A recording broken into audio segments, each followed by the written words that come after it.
Good afternoon students. ನನ್ನ ಹೆಸರು ಶಿವಕುಮಾರ್ ಸೂರ್ಯವಂಶಿ. ನಾನು ಇತಿಹಾಸ ಪಾಠವನ್ನು ಅಭ್ಯಾಸ ಮಾಡಿಸಲಿಕ್ಕೆ ಬಂದಿದ್ದೇನೆ. ಇವತ್ತಿನ ದಿವಸ ನಾವು 6ನೇ ಅಧ್ಯಾಯಕ್ಕೆ ಬಂದಿದ್ದೇವೆ. ಸಮಾಜಶಾಸ್ತ್ರದಲ್ಲಿ ಅಥವಾ ಸೋಷಿಯಲ್ ಸ್ಟಡಿನಲ್ಲಿ ನಾವು 6ನೇ ಅಧ್ಯಾಯಕ್ಕೆ ಬಂದಿವೆ. ಅದರಲ್ಲಿ ರಾಜ್ಯಶಾಸ್ತ್ರ ಎಂಬಂಥ ಹೊಸ ಒಂದು ಅಧ್ಯಾಯವನ್ನು ಇವತ್ತು ನಾವು ನೋಡುವವರಾಗಿದ್ದೇವೆ. ವಿದ್ಯಾರ್ಥಿಗಳೇ, ಪ್ರೆಸೆಂಟ್ ಕ್ಲಾಸ್ಲಿಂದ ಕೊಡುವಂಥ ನಿಮ್ಗೆ ಪ್ರತಿಯೊಂದು ವಿಷಯ, ಪ್ರತಿಯೊಂದು ಪಾಠಗಳು ತುಂಬ ಮುಖ್ಯವಾಗಿವೆ ಅಂತೇಳಿ ನಾನು ಇನ್ನೊಂದು ಸಾರಿ ನಿಮಗೆ ಹೇಳೋಕ್ಕೆ ಇಷ್ಟಪಡ್ತೇನೆ. ಯಾಕೆಂದರೆ ಈ ಕ್ಲಾಸ್ನಲ್ಲಿ ಅಂದರೆ ಪ್ರೆಸೆಂಟ್ ಕ್ಲಾಸ್ನಲ್ಲಿ ಕೊಡುವಂಥ ನಿಮಗೆ ಇಂಥ ಪ್ರಮುಖವಾದ ವಿಷಯಗಳನ್ನು ನಿಮಗೆ ಬೇರೆ ಯಾವುದೇ ಆನ್ಲೈನ್ ಕ್ಲಾಸ್ನಲ್ಲಿ ಸಿಗೋದಿಲ್ಲ ಅಂಥೇಳಿ ನಾನು ಹೇಳೋಕ್ಕೆ ಇಷ್ಟಪಡ್ತೇನೆ. ಆದ್ದರಿಂದ ಮಕ್ಕಳೇ, ಈ ಕ್ಲಾಸ್ನಲ್ಲಿ ಕೊಡುವಂಥ ಎಲ್ಲ ವಿಷಯಗಳು, ಎಲ್ಲ ಪಾಠಗಳು ತಾವುಗಳು ಚೆನ್ನಾಗಿ ಅಧ್ಯಯನ ಮಾಡಿ ಒಳ್ಳೆಯ ವಿಷಯಗಳೆಲ್ಲ ನೆನಪಿನಲ್ಲಿ ಇಟ್ಟುಕೊಂಡು ತಾವು ನಿಮ್ಮ ಮುಂದಿನ ಅಭ್ಯಾಸ, ವಿದ್ಯಾಭ್ಯಾಸ ಮತ್ತು ಮುಂದಿನ ನಿಮ್ಮ ಜೀವನದಲ್ಲಿ ಯಶಸ್ವಿ ಆಗಬೇಕಂತೇಳಿ ನಾನು ಹಾರೈಸುವನಾಗಿದ್ದೇನೆ. ಯಾಕಂದರೆ ಪ್ರೆಸೆಂಟ್ ಕಾಲೇಜಿನ ಕ್ಲಾಸಸ್ಸಿನ ಮುಖ್ಯಸ್ಥರು ಹಾಗೂ ಸಿಬ್ಬಂದಿ ವರ್ಗದರು ಎಲ್ಲರೂ ನಿಮ್ಮ ಒಂದು ಏಳಿಗೆಗಾಗಿ, ನಿಮ್ಮ ಒಂದು ಯಶಸ್ಸಿಗಾಗಿ ಇಲ್ಲಿ ನಮ್ಮ ಒಂದು ಗುಂಪು, ನಮ್ಮ ಒಂದು ಪ್ರೆಸೆಂಟ್ ಕ್ಲಾಸ್ನ ಟೀಮ್ ಏನಿರಲ್ಲ, ನಿಮ್ಮ ಸಲುವಾಗಿ ನಾವು ಹಗಲಿರುಳು ಶ್ರಮ ಪಡ್ತಾ ಇದ್ದೇವೆ. ಸೊ ಅದಕ್ಕಾಗಿ ಮಕ್ಕಳೇ, ತಾವು ಒಳ್ಳೆ ರೀತಿಯಲ್ಲಿ ಅಭ್ಯಾಸ ಮಾಡಿ ತಾವು ಎಲ್ಲ ವಿಷಯಗಳಲ್ಲಿ ಒಳ್ಳೆ ರೀತಿಯಲ್ಲಿ ಯಶಸ್ವಿ ಆಗಬೇಕಂತ ಹೇಳಿ ನಾನು ನಿಮ್ಮನ್ನು ಹೇಳೋಕ್ಕೆ ಇಷ್ಟಪಡ್ತೇನೆ. ಸೊ ಈಗ ನಾವು 6ನೇ ಅಧ್ಯಾಯಕ್ಕೆ ಬರ್ತಾ ಇದ್ದೇವೆ. ರಾಜ್ಯಶಾಸ್ತ್ರ ಎಂಬಂಥ ಒಂದು ನಾವು ಹೊಸ ಅಧ್ಯಾಯ, ಒಂದು ಹೊಸ ಪರಿಕಲ್ಪನೆಗೆ ಈಗ ನಾವು ಟರ್ನ್ ಆಗ್ತಾ ಇದ್ದೀವಿ. ಇಷ್ಟೊತ್ತ ನಾವೇ ನೋಡಿದೆ, ಇತಿಹಾಸ ನೋಡಿದ್ದೀವಿ. ಇತಿಹಾಸದಲ್ಲಿ ಯುರೋಪಿಯನ್ನರ ಆಗಮನ, ಅವರ ಆಡಳಿತ, ಅದಕ್ಕೆ ವಿರೋಧಗಳು, ಸ್ವತಂತ್ರ ಸಂಗ್ರಾಮ ಚಳವಳಿಗಳು, ಆಂಗ್ಲ ಯುದ್ಧಗಳು, ಮರಾಠ ಯುದ್ಧಗಳು, ಶಿಖ್ ಯುದ್ಧಗಳು, ಪ್ಲಾಸಿ ಕದನ, ಬಕ್ಸಾರ್ ಕದನ, ಹೀಗೆ ಸಾಮಾಜಿಕ ಸುಧಾರಣಾ ಚಳವಳಿಗಳು, ಧಾರ್ಮಿಕ ಚಳವಳಿಗಳು, ಈ ರೀತಿ ಎಲ್ಲ ನಾವು ಸುಮಾರು 5 ಪಾಠಗಳನ್ನು ನಾವು ಇತಿಹಾಸಕ್ಕೆ ಸಂಬಂಧಪಟ್ಟಂತ ನಾವು 5 ಅಧ್ಯಾಯಗಳನ್ನು ಅಭ್ಯಾಸ ಮಾಡಿದ್ದೀವಿ. ಇವತ್ತು ನಾವು 6ನೇ ಅಧ್ಯಾಯಕ್ಕೆ ಬರ್ತಾ ಇದ್ದೀವಿ. ಒಂದು ಹೊಸ ಅಧ್ಯಾಯ, ಇದು ರಾಜ್ಯಶಾಸ್ತ್ರ ಅಂತೇಳಿ. ಅಭ್ಯರ್ಥಿಗಳು ತಾವು ಒಳ್ಳೆ ರೀತಿಯಲ್ಲಿ ತಾವು ಒಂದು ವಿಷಯನ ನೆನ್ಪಿಟ್ಕೋಬೇಕು. ಯಾಕಂದರೆ ತಾವು ಇನ್ನು ಮುಂದೆ ಅಂದರೆ 10th ಕ್ಲಾಸ್ ಮುಗಿದ ಮೇಲೆ ತಾವು ಕಾಲೇಜಿಗೆ ಹೋದಾಗ, ಸ್ಪೆಷಲಿ ನಾವು ಆರ್ಟ್ಸ್ಗೆ ಬಂದಾಗ, ಸ್ಪೆಷಲಿ ತಾವುಗಳೇನು ಆರ್ಟ್ಸ್ ಅನ್ನೋ ಸಬ್ಜೆಕ್ಟನ್ನು ತೆಗೆದುಕೊಂಡಾಗ, ಆರ್ಟ್ಸ್ ಕೋರ್ಸನ್ನು ನೀವು ಒಂದೊಳ್ಳೆ ತೆಗೆದುಕೊಂಡರೆ ನಿಮಗೆ ಈ ಅಧ್ಯಾಯ ಅಂದರೆ ರಾಜ್ಯಶಾಸ್ತ್ರ ಅತಿ ಮುಖ್ಯವಾಗಿದೆ ಅಂತೇಳಿ ನಾನು ಇಷ್ಟು ಹೇಳೋಕ್ಕೆ ಇಷ್ಟಪಡ್ತೇನೆ. ಯಾಕಂದರೆ ಆರ್ಟ್ಸ್ನಲ್ಲಿ PUC ಆದಮೇಲೆ ಮುಂದೆ BA ಬರ್ತೀರಿ. ತಾವು BA ಬಂದಾಗ ನಮ್ಗೆ ಈ ರಾಜ್ಯಶಾಸ್ತ್ರ ಅತಿ ಡೀಪಾಗಿ ಅಂದರೆ ಸವಿಸ್ತಾರವಾಗಿ, ವಿಶೇಷವಾಗಿ ನಿಮಗೆ ಕಾನ್ಸ್ಟಿಟ್ಯೂಷನ್, ಇಂಡಿಯನ್ ಕಾನ್ಸ್ಟಿಟ್ಯೂಷನ್ ಹಾಗೂ ಅದರಲ್ಲಿ ಪಬ್ಲಿಕ್ ಅಡ್ಮಿನಿಸ್ಟ್ರೇಷನ್, ಇದು ಸಾರ್ವಜನಿಕ ಆಡಳಿತ ಅಂತ ಕರಿತೀನೋ, ಇದನ್ನೇ ಇಂಗ್ಲೀಷ್ನಲ್ಲಿ ನಾವು ಪಬ್ಲಿಕ್ ಅಡ್ಮಿನಿಸ್ಟ್ರೇಷನ್ ಅಂತೇಳಿ ಒಂದು ಸಪ್ರೇಟ್ ಟಾಪಿಕ್ನೇ ಇದೆ ನಿಮಗೆ. ಯಾವಾಗ BAನಲ್ಲಿ ಅದು 3 ವರ್ಷ ಓದ್ತೀವಿ ನಾವು. BA1, BA2, BA3 3 ವರ್ಷಗಳಲ್ಲಿ ರಾಜ್ಯಶಾಸ್ತ್ರವನ್ನು ನಾವು ತುಂಬ ಡೀಪಾಗಿ ಓದೋರಾಗಿದ್ದೀವಿ. ಅದರಲ್ಲಿ ಪಬ್ಲಿಕ್ ಅಡ್ಮಿನಿಸ್ಟ್ರೇಷನ್, ಸಾರ್ವಜನಿಕ ಆಡಳಿತ ಅಂತ ಹೇಳಿ ನಾವು ಕರಿತೀವಿ. ಈ ಸರ್ಕಾರ ಮಟ್ಟದಲ್ಲಿ ಈ ಸಾರ್ವಜನಿಕ ಆಡಳಿತನೂ ಅತಿ ಮುಖ್ಯವಾಗಿದೆ. ಹೆಸರೇ ಹೇಳುವಂಗೆ ಸಾರ್ವಜನಿಕ ಆಡಳಿತ. ಸಾರ್ವಜನಿಕ ಅಂದರೆ ಇಡೀ ದೇಶದ ಎಲ್ಲ ನಾಗರಿಕರಿಗೆ ಸಂಬಂಧಪಟ್ಟಂಥ ಒಂದು ಇಲಾಖೆ, ಇದು ಸಪ್ರೇಟ್ ಆದಂಥ ಒಂದು ಇಲಾಖೆ ಇದು. ಇದನ್ನು ಮುಂದೆ ನಾವು ಬರುವಂಥ ಎಲ್ಲ ಸ್ಪರ್ಧಾತ್ಮಕ ಪರೀಕ್ಷೆಗಳಿಗೆ, ಇವನ್ FDC, SDC ಹಿಡ್ಕೊಂಡು ತಾವು first divisional clerk, second divisional clerk ಹಿಡ್ಕೊಂಡು ಇವನ್ IAS ಆಫೀಸರ್ವರೆಗೆ, IAS IPS ಎಕ್ಸಾಮ್ವರೆಗೆ, IFS ಎಕ್ಸಾಮ್ವರೆಗೆ ಎಲ್ಲ ಒಂದು ಸ್ಪರ್ಧಾತ್ಮಕ ಪರೀಕ್ಷೆಗಳಲ್ಲಿ ಇಂಡಿಯನ್ ಕಾನ್ಸ್ಟಿಟ್ಯೂಷನ್, ಭಾರತ ಸಂವಿಧಾನ ಮತ್ತು ರಾಜ್ಯಶಾಸ್ತ್ರಕ್ಕೆ ವಿಷಯಪಟ್ಟಂಥ ಕೆಲವೊಂದು ಸುಮಾರು 15-20 ಕ್ವಶನ್ಗಳು ರಿಪೀಟ್ ಆಗ್ತಾ ಇರ್ತದೆ. ಇದು ತುಂಬ ಇಂಪಾರ್ಟೆಂಟ್ ಆದಂಥ ಪಾಠ ರಾಜ್ಯಶಾಸ್ತ್ರ. ಸೊ ಅದು ಯಾವ ರೀತಿಯಲ್ಲಿ ಇಂಪಾರ್ಟೆಂಟ್ ಕೂಡಿದೆ, ಯಾವ ರೀತಿಯಲ್ಲಿ ಮುಖ್ಯ ಪ್ರಾಮುಖ್ಯತೆಯನ್ನು ಪಡೆದಿದೆ ಅನ್ನೋದನ್ನು ನಾವು ಸವಿಸ್ತಾರವಾಗಿ ನೋಡೋಣ. ಓಕೆ. ಸೊ ರಾಜ್ಯಶಾಸ್ತ್ರ ಅಧ್ಯಾಯ 6, ಇವತ್ತು ನಾವು ಹೊಸ ಪಾಠ ನೋಡ್ತಾ ಇದ್ವಿ. ಸಾರ್ವಜನಿಕ ಆಡಳಿತ ಒಂದು ಪರಿಚಯ. ಸಾರ್ವಜನಿಕ ಆಡಳಿತ ಬಗ್ಗೆ ನಿಮಗೊಂದು ಪರಿಚಯ ಕೊಡುವಷ್ಟರ ಮಟ್ಟಿಗೆ ಮಾತ್ರ ಪಠ್ಯಪುಸ್ತಕಕ್ಕೆ ಸರ್ಕಾರ ಈ ವರ್ಷ ನಿಮಗೆ ನಿಗದಿ ಮಾಡಿದೆ. ಮುಂದೆ ನೀವು ಕಾಲೇಜಿಗೆ ಹೋದಾಗ ನಿಮಗೆ ತುಂಬ ಡೀಪಾಗಿ first year, second year PUC ಹಾಗೂ BA ಫಸ್ಟ್ ಸೆಕೆಂಡ್ ಥರ್ಡ್ ನಿಮ್ಗೆ ತುಂಬ ಡೀಪಾಗಿ ಹೋಗುತ್ತದೆ. BA ಮುಗಿದ್ಮೇಲೆ ಮುಂದೆ MAಗೆ ಹೋದ್ಮೇಲೆ, MA ಕ್ಲಾಸ್ ಅಂದರೆ PGಗೆ, ಪೋಸ್ಟ್ ಗ್ರಾಜ್ಯುಯೇಟ್ ನೀವೇನಾದರೂ ಹೋದರೆ ಅಲ್ಲಿ ನೀವು ರಾಜ್ಯಶಾಸ್ತ್ರ ಸಬ್ಜೆಕ್ಟ್ ತೊಗೊಂಡ್ರೆ ಅದರಲ್ಲಿ ಸಾರ್ವಜನಿಕ ಆಡಳಿತ, ಇನ್ನಿತರ ಆಡಳಿತಗಳು ಒಂದೊಂದು ಸಪ್ರೇಟ್ ಬುಕ್ಸೇ ಆಗುತ್ತೆ, ಒಂದೊಂದು ಸಪ್ರೇಟ್ ಸಬ್ಜೆಕ್ಟೇ ಆಗುತ್ತೆ. ಇಲ್ಲಿ ಒಂದು ಟಾಪಿಕ್ ಕೊಟ್ಟಿದ್ದಾರೆ ಸಾರ್ವಜನಿಕ ಆಡಳಿತ. ಮುಂದೆ PGನಲ್ಲಿ ಹೋಗ ನಿಮಗೆ ಒಂದು ಸಬ್ಜೆಕ್ಟ್ ಸಪ್ರೇಟೇ ಆಗುತ್ತದೆ. ಅದ್ರ ಮೇಲೆ PhD ಕೂಡ ತಾವು ಮಾಡ್ಬೋದು. PhD ಮಾಡಿ ತಾವು ಡಾಕ್ಟರೇಟ್, ಸಪ್ರೇಟ್ ಆದಂಥ ಡಾಕ್ಟರೇಟ್ ಅಂದರೆ ಅದರಲ್ಲಿ ಅತಿ ಪ್ರಾಮುಖ್ಯವಾದಂಥ ವಿಷಯಗಳನ್ನು ತಾವು ಓದೋರಾಗಿರ್ತೀರಿ. ಭಾಳಷ್ಟು ಜನರು ರಾಜ್ಯಶಾಸ್ತ್ರದಲ್ಲಿ PhD ತೊಗೊಂಡಿದ್ದಾರೆ, ಡಾಕ್ಟರೇಟ್ ಪದವಿಯನ್ನು ತೊಗೊಂಡಿದ್ದಾರೆ. ಸೊ ಅದ್ರ ಬಗ್ಗೆ ನಾನು ಇನ್ನು ಸಮಯ ಸಿಕ್ಕಾಗ ಮುಂದೆ ಇದ್ರ ಬಗ್ಗೆ ನಾನು ಡೀಪಾಗಿ ಹೇಳ್ತೇನೆ. ಈಗ ನಾವು ರಾಜ್ಯಶಾಸ್ತ್ರ ಒಂದು ಪರಿಚಯ ಅನ್ನೋದ್ರ ಬಗ್ಗೆ ನಾವು ಅಭ್ಯಾಸ ಮಾಡುವರಾಗಿದೆ. ಈ ಅಧ್ಯಾಯದಲ್ಲಿ ಕೆಳಗಿನ ಅಂಶಗಳನ್ನು ನಾವು ತಿಳಿಯುವರಾಗಿದ್ದೇವೆ. ಅದರಲ್ಲಿ ಸಾರ್ವಜನಿಕ ಆಡಳಿತದಲ್ಲಿ ಏನೇನೆಂದರೆ ಸಾರ್ವಜನಿಕ ಆಡಳಿತದ ಅರ್ಥ, ಅದರ ವ್ಯಾಪ್ತಿ ಮತ್ತು ಅದರ ಪ್ರಾಮುಖ್ಯತೆ. ನೋಡಿ, ನಾನು ಹೇಳಿನೆಲ್ಲ ತುಂಬ ಇಂಪಾರ್ಟೆಂಟ್ ಇದೆ, ತುಂಬ ಪ್ರಮುಖ ವಿಷಯವಾಗಿದೆ ಇದು ಸಾರ್ವಜನಿಕ ಆಡಳಿತ. ನೇಮಕಾತಿ, ಅರ್ಥ ಮತ್ತು ಅದರ ವಿಧಾನಗಳು. ನೇಮಕಾತಿ ಅಂದರೆ ಈಗ ಸರ್ಕಾರದ ಇಲಾಖೆಗಳಲ್ಲಿ ಕೆಲಸ ಮಾಡುವಂತಹ ನೌಕರರು ಏನದಲ್ಲ, ಅವರ ನೇಮಕಾತಿಗಳು, ಸರ್ಕಾರಿ ನೌಕರರ ನೇಮಕಾತಿಗಳು ಮತ್ತು ಯಾವ್ಯಾವ ವಿಧಾನಗಳೇ, ಯಾವ್ಯಾವ ಪ್ರಾಸೆಸನ್ನು ಅದರಲ್ಲಿ ಫಾಲೋ ಮಾಡ್ತಾರೆ. ಸರ್ಕಾರಿ ಜಾಬ್ಗೆ, ಸರ್ಕಾರಿ ನೌಕರಿಗೆ ತಗೋಬೇಕಂದ್ರೆ ಏನೇನು ಕಂಡೀಷನ್ಸ್ ಇರ್ತವೆ, ಯಾವ್ಯಾವ ಫಾರ್ಮುಲಾಗಳನ್ನು ಅವ್ರು ಯೂಸ್ ಮಾಡ್ತಾರೆ, ಯಾವ್ಯಾವ ವಿಧಾನಗಳನ್ನು ಅವ್ರು ಯೂಸ್ ಮಾಡೋರಾಗಿದ್ದಾರೆ ಅನ್ನೋದೆಲ್ಲ ನಾವು ಮುಂದೆ ನೋಡೋರಾಗಿದ್ದೇವೆ. ಮತ್ತು ಕೇಂದ್ರ ಲೋಕಸೇವಾ ಆಯೋಗ ಮತ್ತು ರಾಜ್ಯ ಲೋಕಸೇವಾ ಆಯೋಗ, ಇದನ್ನು ನಾವು ಕೇಂದ್ರ ಲೋಕಸೇವಾ ಆಯೋಗ ಅಂದರೆ ಇದನ್ನು ನಾವು UPSC ಅಂತೇಳಿ ನಾವು ಕರೆಯಲಾಗಿದ್ದೇವೆ. ಇದು ಸೆಂಟ್ರಲ್ ಗೌರ್ಮೆಂಟ್, ಕೇಂದ್ರ ಸರ್ಕಾರಕ್ಕೆ ಸಂಬಂಧಪಟ್ಟ ವಿಷಯ. ಇದು ಯಾವುದು? ಕೇಂದ್ರ ಯೂನಿಯನ್ ಪಬ್ಲಿಕ್ ಸರ್ವಿಸ್ ಕಮಿಷನ್ ಅಂತೇಳಿ ನಾವು ಕರಿತೇವೆ. Union public service commission UPSC, ಇದು ಕೇಂದ್ರ ಸರ್ಕಾರದ ಅಧೀನದಲ್ಲಿ ಕೆಲಸ ಮಾಡುವಂಥ ಒಂದು ಇಲಾಖೆ. ಆಮೇಲೆ ರಾಜ್ಯ ಲೋಕಸೇವಾ ಆಯೋಗ ಅಂತ ಕರಿತೇವೆ ನಾವು. ಇದನ್ನು ಕರ್ನಾಟಕ ಪಬ್ಲಿಕ್ ಸರ್ವಿಸ್ ಕಮಿಷನ್ ಅಂತ ಕರಿತೀವಿ ನಾವು. Karnataka public service commission KPSC, ಇದು ರಾಜ್ಯ ಸರ್ಕಾರಕ್ಕೆ ಸಂಬಂಧಪಟ್ಟ ಹಾಗೆ ಇದು ಕೆಲಸ ಮಾಡ್ತದೆ. ಇದು ರಾಜ್ಯ ಸರ್ಕಾರ ಹಾಗೂ ಇದು ಕೇಂದ್ರ ಸರ್ಕಾರದ ಅಧೀನದಲ್ಲಿ ಇವು ಕೆಲಸ ಮಾಡ್ತಿರ್ತಾವೆ. KPSC means Karnataka public service commission, UPSC means union public service commission. ಕೇಂದ್ರ ಮತ್ತು ರಾಜ್ಯ ಸರ್ಕಾರದ ಈ ಎರಡು ಇಲಾಖೆಗಳನ್ನು ಇವೇನಪ್ಪ ಅಂದ್ರೆ ಅವರ ಅಂಗದಲ್ಲಿ, ಅವರ ಅಧೀನದಲ್ಲಿ, ಕೇಂದ್ರ ಮತ್ತು ರಾಜ್ಯ ಸರ್ಕಾರದ ಅಧೀನದಲ್ಲಿ ಇವೆರಡು ಇಲಾಖೆಗಳು ಕೆಲಸ ಮಾಡ್ತಿರ್ತವೆ. UPSC ಅಂದರೆ ಕೇಂದ್ರ ಸರ್ಕಾರದಲ್ಲಿ ಒಂದು P1 ಹಿಡ್ಕೊಂಡು, ಅಂದರೆ ಒಂದು ಜವಾನನ ಹಿಡ್ಕೊಂಡು ಇವನ DC ವರೆಗೆ ಅಂದರೆ IAS ಆಫೀಸರ್ವರೆಗೆ ಯಾರನ್ನ ಸೆಲೆಕ್ಷನ್ ಮಾಡಬೇಕು, ಹೇಗೆ ಮಾಡಬೇಕು, ಯಾವ ಡ್ಯೂಟಿಗೆ, ಯಾವ ಕೆಲಸಕ್ಕೆ ಯಾವ ಅರ್ಹತೆ ಇರಬೇಕು, ಆ ಅರ್ಹತೆಗೆ ಸಂಬಂಧಪಟ್ಟಂಥ ಸ್ಪರ್ಧಾತ್ಮಕ ಪರೀಕ್ಷೆಗಳು ಹೇಗೆ ಕಂಡಕ್ಟ್ ಮಾಡಬೇಕು, ಎಷ್ಟು ಮಾರ್ಕ್ಸ್ ಇಡಬೇಕು, ಎಷ್ಟು ಸಮಯ ಟೈಮನ್ನು ಕೊಡಬೇಕು, ಪರೀಕ್ಷೆಗಳು ಯಾವಾಗ ತಗೋಬೇಕು, ಯಾವ್ಯಾವ ಒಂದು ಕಂಡೀಷನ್ಸ್ಗಳನ್ನು ಅದರಲ್ಲಿ ಅಪ್ಲೈ ಮಾಡಬೇಕು, ಇಂಥ 108 ಏನಪ್ಪ ಅಂದ್ರೆ ಯೋಚನೆಗಳನ್ನು ಕೇಂದ್ರ ಸರ್ಕಾರ ಮಾಡ್ತದೆ UPSC ಸಂಬಂಧಪಟ್ಟ ಹಾಗೆ. ಅದೇ ರೀತಿ ನಾವು ರಾಜ್ಯ ಸರ್ಕಾರಕ್ಕೆ ಬಂದಾಗ KPSC, Karnataka public service commission, ಕೇಂದ್ರ ಇದು ರಾಜ್ಯ ಲೋಕಸೇವಾ ಆಯೋಗ.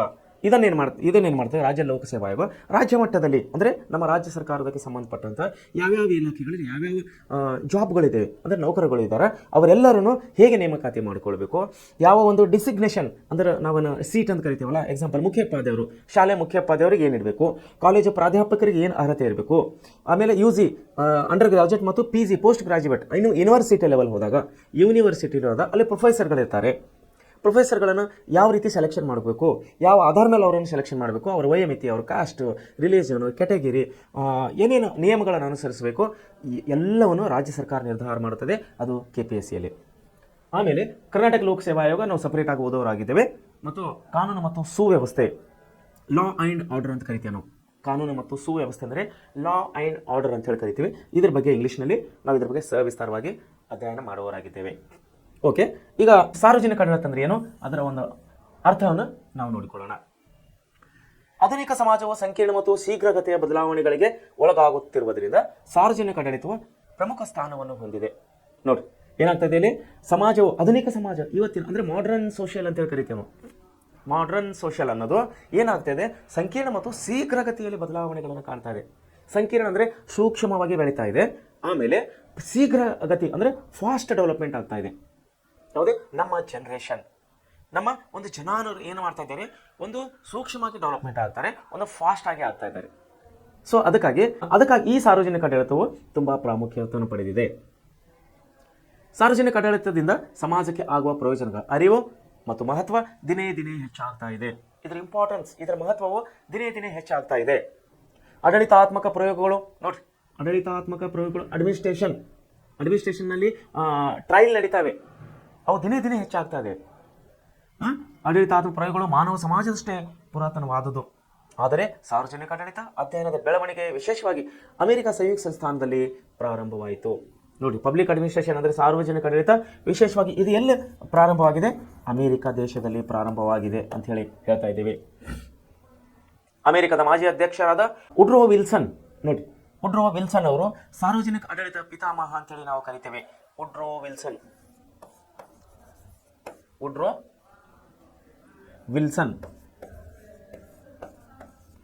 ಇವರು ಸಾರ್ವಜನಿಕ ಆಡಳಿತದ ನಾವು ಪಿತಾಮಹ ಅಂತೇಳಿ ಕರೆಯುವವರಾಗಿದ್ದೇವೆ. ಸಾರ್ವಜನಿಕ ಆಡಳಿತದ ಪಿತಾಮಹ ಅಂತೇಳಿ ನಾವು ಇವರನ್ನು ಕರೆಯುವವರಾಗಿದ್ದೇವೆ. ವುಡ್ರೋ ವಿಲ್ಸನ್ ಇವರು ಅಮೆರಿಕ ದೇಶದವರು. ಸೊ ಪ್ರಸ್ತುತ ಸಾರ್ವಜನಿಕ ಆಡಳಿತವು ಎಲ್ಲ ರಾಷ್ಟ್ರಗಳಲ್ಲಿ ನೋಡಿ, ಪ್ರಸ್ತುತ ಈಗಿರುವಂತಹ ಸಾರ್ವಜನಿಕ ಆಡಳಿತ ಸಿಸ್ಟಮ್, ಇದನ್ನು ಪದ್ಧತಿ ಇದೆಯಲ್ಲ, ಎಲ್ಲ ರಾಷ್ಟ್ರಗಳಲ್ಲಿ, ಇಡೀ ಜಗತ್ತಿನ ಎಲ್ಲ ದೇಶಗಳಲ್ಲಿ ಈ ಸಾರ್ವಜನಿಕ ಆಡಳಿತವು ಚಾಲ್ತಿಯಲ್ಲಿದೆ. ಚಾಲ್ತಿಯಲ್ಲಿ ಒಂದು ಪ್ರಮುಖ ಅಧ್ಯಯನ ವಿಷಯವಾಗಿ ಇದು ಹೊರಹೊಮ್ಮುತ್ತಾ ಇದೆ. ನೋಡಿ, ಅರ್ಥ ಮತ್ತು ವ್ಯಾಖ್ಯೆ ಏನಿದು ಅರ್ಥ ಕೊಡ್ತಾ ಇದೆ ಅಂದರೆ, ಯಾವುದು ಸಾರ್ವಜನಿಕ ಆಡಳಿತವು. ಇದರ ಸಾರ್ವಜನಿಕ ಆಡಳಿತವು ಅತಿ ಮುಖ್ಯವಾಗಿದೆ ಅಂತೇಳಿ ನಾವು ಜಸ್ಟ್ ಈಗ ಮೇಲಿನ ಒಂದು ಶಬ್ದದಲ್ಲಿ ನೋಡಿದವರಾಗಿದೆ. ಎಲ್ಲ ರಾಷ್ಟ್ರಗಳಿಗೆ ಒಂದು ಪ್ರಮುಖ ಅಧ್ಯಯನ ವಿಷಯವಾಗಿದೆ ಅಂತೇಳಿ ನಾವು ನೋಡಿದ್ದೀವಿ. ಇದರ ಅರ್ಥ ಏನಿದೆ ಅಂದರೆ ಕನ್ನಡದ ಆಡಳಿತ ಎಂಬ ಶಬ್ದವು ಆಂಗ್ಲ ಭಾಷೆಯ ಅಡ್ಮಿನಿಸ್ಟ್ರೇಷನ್. ನೋಡಿ, ಕನ್ನಡದ ಆಡಳಿತ ಶಬ್ದವು ಕನ್ನಡದಲ್ಲಿ ಆಡಳಿತ ಶಬ್ದವು ಇಂಗ್ಲಿಷ್ನಲ್ಲಿ ಏನಾಗಿದೆ ಅಡ್ಮಿನಿಸ್ಟ್ರೇಷನ್ ಅಂಥೇಳಿ ಈ ಶಬ್ದದಿಂದ ಬಂದಿದೆ.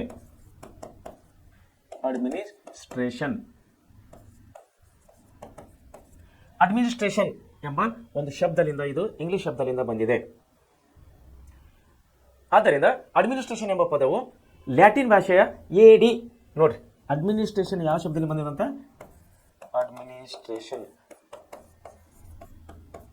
ಅಡ್ಮಿನಿಸ್ಟ್ರೇಷನ್ ಎಂಬ ಶಬ್ದವು ಲ್ಯಾಟಿನಿನ AD ಅನ್ನುವಂಥ ಶಬ್ದದಿಂದ ಬಂದಿದೆ. ಇದು ಲ್ಯಾಟಿನ್ ಶಬ್ದವಾಗಿದೆ. ಇದು ಇಂಗ್ಲಿಷ್ ಶಬ್ದವಾಗಿದೆ. ಮಿನಿಸ್ಟ್ರೇಟ್ ಎಂಬ ಪದವು ಪದಗಳ ಸಂಯೋಜನೆಯಾಗಿದ್ದು, ಸಂಯೋಜನೆ ಅಂದರೆ ಎರಡು ಶಬ್ದಗಳು ಕೂಡಿದ್ದರಿಂದ ಸೇವೆ ಮಾಡು, ಟು ಸರ್ವ್ ಅಂತ ಕರಿತೇವೆ ನಾವು. ಸೇವೆ ಮಾಡು ಇದನ್ನು ಇಂಗ್ಲಿಷ್ನಲ್ಲಿ ಟು ಸರ್ವ್ ಅಂತ ಕರಿತೇವೆ ನಾವು. ಟು ಸರ್ವ್ ಅಂಥೇಳಿ, ಅಥವಾ ಇದನ್ನು ಸೇವೆ ಮಾಡು ಅಥವಾ ಕಾಳಜಿ ವಹಿಸು ಅಂಥೇಳಿ ಆಗುತ್ತೆ. ಇದರ ಅರ್ಥ ಕಾಳಜಿ ವಹಿಸು ಅಥವಾ ಟು ಕೇರ್. ಕಾಳಜಿ ವಹಿಸು ಅಂದರೆ ಟು ಕೇರ್. ಇಂಗ್ಲಿಷ್ನಲ್ಲಿ ನಾವು ಟು ಕೇರ್ ಅಂತ ಹೇಳಿ ಕರಿತೇವೆ. ನೋಡಿಕೊಳ್ಳು ಅಂದರೆ ನೋಡಿಕೊಳ್ಳು ಅಂದರೆ ಟು ಲುಕ್ ಆಫ್ಟರ್ ಅಂತ ಹೇಳಿ ಕರಿತೇವೆ. ಟು ಲುಕ್ ಆಫ್ಟರ್ ಅಂತ ಹೇಳಿ ನಾವು ಕರೆಯೋರಾಗಿದ್ದೇವೆ. ಆಮೇಲೆ ಸಾರ್ವಜನಿಕ ವ್ಯವಹಾರ ನಿರ್ವಹಿಸು, ಟು ಮ್ಯಾನೇಜ್ ದ ಅಫೇರ್ಸ್ ಎಂಬ ಪದಗಳನ್ನು ಸೂಚಿಸುತ್ತದೆ. ಆದ್ದರಿಂದ ಆಡಳಿತ ಎಂದರೆ ಜನರಿಗೆ ಸೇವೆ ಸಲ್ಲಿಸು, ಜನರ ಬಗ್ಗೆ ಕಾಳಜಿ ವಹಿಸು ಮತ್ತು ಜನರಿಗೆ ಸಂಬಂಧಿಸಿದ ವ್ಯವಹಾರಗಳನ್ನು ನಿರ್ವಹಿಸುವ ಇದು ಒಂದು ಪ್ರಕ್ರಿಯೆ ಆಗಿದೆ. ಸೊ ತಾವು ಇನ್ನೊಂದು ಸಾರಿ ನೋಡ್ಕೊಡ್ರಿ, ಕನ್ಫ್ಯೂಸ್ ಮಾಡ್ಕೊಡ್ರಿ, ಯಾಕಂದರೆ ಈ ಪಾಠವು ತುಂಬ ಇಂಪಾರ್ಟೆಂಟ್ ಆಗಿದೆ. ನೋಡಿ ಏನು ಹೇಳ್ತಿದ್ರೆ, ಕನ್ನಡದ ಆಡಳಿತ ಎಂಬ ಶಬ್ದವು ಆಂಗ್ಲದ ಅಡ್ಮಿನಿಸ್ಟ್ರೇಷನ್ ಎಂಬ ಶಬ್ದದಿಂದ ಬಂದಿದೆ. ಕನ್ನಡದ ಆಡಳಿತ ಎಂಬ ಶಬ್ದವು ಇದನ್ನು ಇಂಗ್ಲಿಷದ ಅಡ್ಮಿನಿಸ್ಟ್ರೇಷನ್ ಎಂಬ ಶಬ್ದದಿಂದ ಬಂದಿದೆ. ಅಡ್ಮಿನಿಸ್ಟ್ರೇಷನ್ ಇಂಗ್ಲಿಷ್ ಶಬ್ದವು AD ಎನ್ನುವಂಥ ಲ್ಯಾಟಿನ್ ಭಾಷೆಯಿಂದ ಇದು ಬಂದಿದೆ.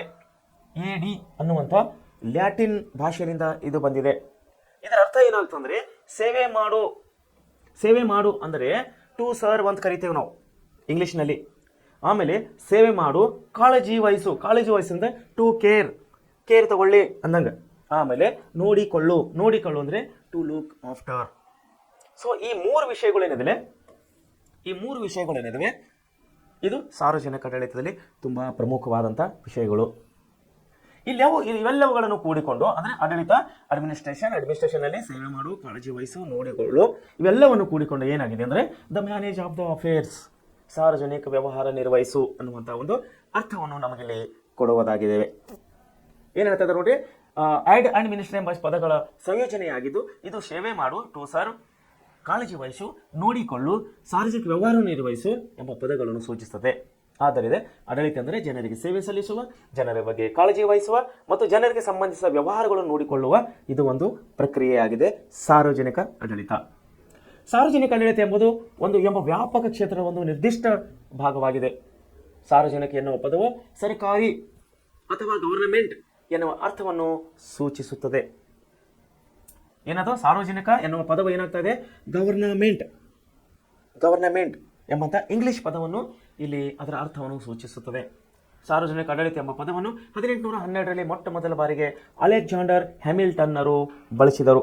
ನೋಡಿ, ಈ ಶಬ್ದವನ್ನು ಮೊಟ್ಟ ಮೊದಲ ಬಾರಿಗೆ ಸಾರ್ವಜನಿಕ ಆಡಳಿತದ ಎಂಬ ಪದದ ಅರ್ಥವು 1812ರಲ್ಲಿ ಮೊಟ್ಟ ಮೊದಲ ಬಾರಿಗೆ ಯಾರ್ಯಾರು ಅಲೆಕ್ಸಾಂಡರ್ ಹ್ಯಾಮಿಲ್ಟನ್ ಅವರು ಮೊದಲನೇ ಬಾರಿಗೆ ಇಲ್ಲಿ ಬಳಸ್ತಾ ಇದ್ದಾರೆ.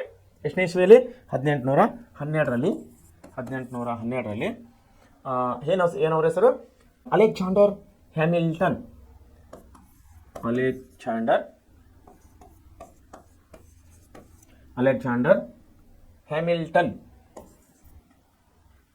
ಹ್ಯಾಮಿಲ್ಟನ್ ಹ್ಯಾಮಿಲ್ಟನ್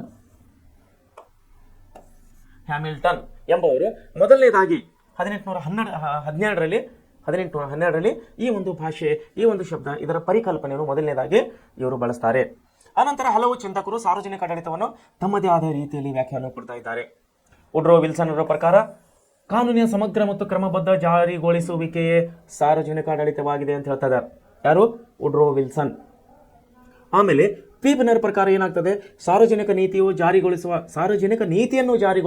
ಸಾಮೂಹಿಕ ಯತ್ನ, ಸಾರ್ವಜನಿಕ ನೀತಿಯನ್ನು ಜಾರಿಗೊಳಿಸುವ ಸಾಮೂಹಿಕ ಯತ್ನ ಮತ್ತು ಸಂಯೋಜನೆಯ ಸಾರ್ವಜನಿಕ ಆಡಳಿತ ಅಂತ ಹೇಳಿ ಇಲ್ಲಿ ಪೀಫ್ ಅವ್ರು ಹೇಳ್ತಾ ಇದ್ದಾರೆ. ಪೀಫ್. ಆಮೇಲೆ ಇವ್ರು ಏನು ಹೇಳ್ತಾ ಇದ್ದಾರೆ? ವುಡ್ರೋ ವಿಲ್ಸನ್ ನೋಡ್ರಿ, ವುಡ್ರೋ ವಿಲ್ಸನ್ ಇವ್ರು ಏನು ಹೇಳ್ತಾ ಇದ್ದಾರೆ? ವುಡ್ರೋ ವಿಲ್ಸನ್ ಅವರು ಕಾನೂನಿನ ಸಮಗ್ರ ಮತ್ತು ಕ್ರಮಬದ್ಧ ಜಾರಿಗೊಳಿಸುವಿಕೆಯೇ ಸಾರ್ವಜನಿಕ ಆಡಳಿತ ಇವ್ರು ಹೇಳಿದ್ರೆ, ಪೀಫ್ನವ್ರು ಏನು ಹೇಳ್ತಾ ಇದ್ದಾರೆ?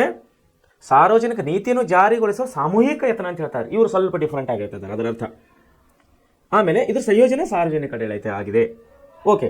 ಲೂಥರ್ ಗುಲಿಕ್ ಪ್ರಕಾರ ನೋಡಿ, ಲೂಥರ್ ಗುಲಿಕ್ ಇವ್ರೇನು ಹೇಳ್ತಾರೆ? ಲೂಥರ್ ಗುಲಿಕ್ ಅವರು ಸಾರ್ವಜನಿಕ ಆಡಳಿತವು ಸರ್ಕಾರದ ಕಾರ್ಯಗಳನ್ನು ನಿರ್ವಹಿಸಿದ ಒಂದು ಕಾರ್ಯಾಂಗದ ಶಾಖೆಯಾಗಿದೆ. ಸರ್ಕಾರದ ಆಡಳಿತವು ಅಂದರೆ ಸರ್ಕಾರದಲ್ಲಿರುವಂತಹ ಎಲ್ಲ ಇಲಾಖೆಗಳ ಆಡಳಿತವನ್ನು ನಡೆಸಿಕೊಂಡು ಕಾರ್ಯಗಳನ್ನು ನಡೆಸಿಕೊಂಡು ಹೋಗುವ ಒಂದು ಕಾರ್ಯಾಂಗದ ಶಾಖೆಯೇ ಇದು ಆಗಿದೆ ಅಂತ ಹೇಳಿ ಲೂಥರ್ ಗುಲಿಕರ್ ಹೇಳ್ತಾ ಇದ್ದಾರೆ. ಆದರೆ ಅದರ ನಂತರ ಎಫ್.ಎಂ. ಮಾರ್ಕ್ಸ್ ನೋಡ್ರಿ, ಎಫ್.ಎಂ. ಮಾರ್ಕ್ಸ್ ಇವರೇನು ಹೇಳ್ತಾ ಇದ್ದಾರೆ ಅಂದರೆ, ಎಫ್.ಎಂ. ಮಾರ್ಕ್ಸ್ನವರ ಪ್ರಕಾರ ಸಾರ್ವಜನಿಕ ಆಡಳಿತ ಅರ್ಥ ಏನಂದ್ರೆ, ವ್ಯಕ್ತಿ ವಸ್ತು ಮತ್ತು ವಿಧಾನಗಳ ಸುವ್ಯವಸ್ಥಿತ ಯೋಜನೆಯೇ. ನೋಡಿ, ಸಾರ್ವಜನಿಕ ಆಡಳಿತ ಅಂದ್ರೆ ಆಡಳಿತ ನಡೆಸಬೇಕಂದ್ರೆ ಮನುಷ್ಯ ಬೇಕು ಅಥವಾ ಅಧಿಕಾರಿ ಬೇಕು, ಆಮೇಲೆ ವಸ್ತು ಬೇಕು. ಈ ಅಧಿಕಾರ ಅಥವಾ ಅಧಿಕಾರಿ ಮತ್ತು ವಸ್ತು, ಈ ವಸ್ತುಗಳ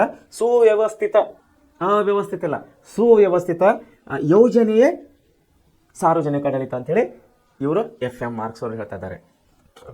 ಸೊ ಒಟ್ಟಿನಲ್ಲಿ ಏನಾಗ್ತದೆ ಅಂದರೆ, ಸಾರ್ವಜನಿಕ ಆಡಳಿತವೆಂದರೆ ಸಮಗ್ರ ಸರ್ಕಾರಿ ವ್ಯವಸ್ಥೆಯ ಸಮಸ್ತ ಕಾರ್ಯಾಚರಣೆಗೆ ಸಂಬಂಧಿಸಿದಾಗಿದೆ.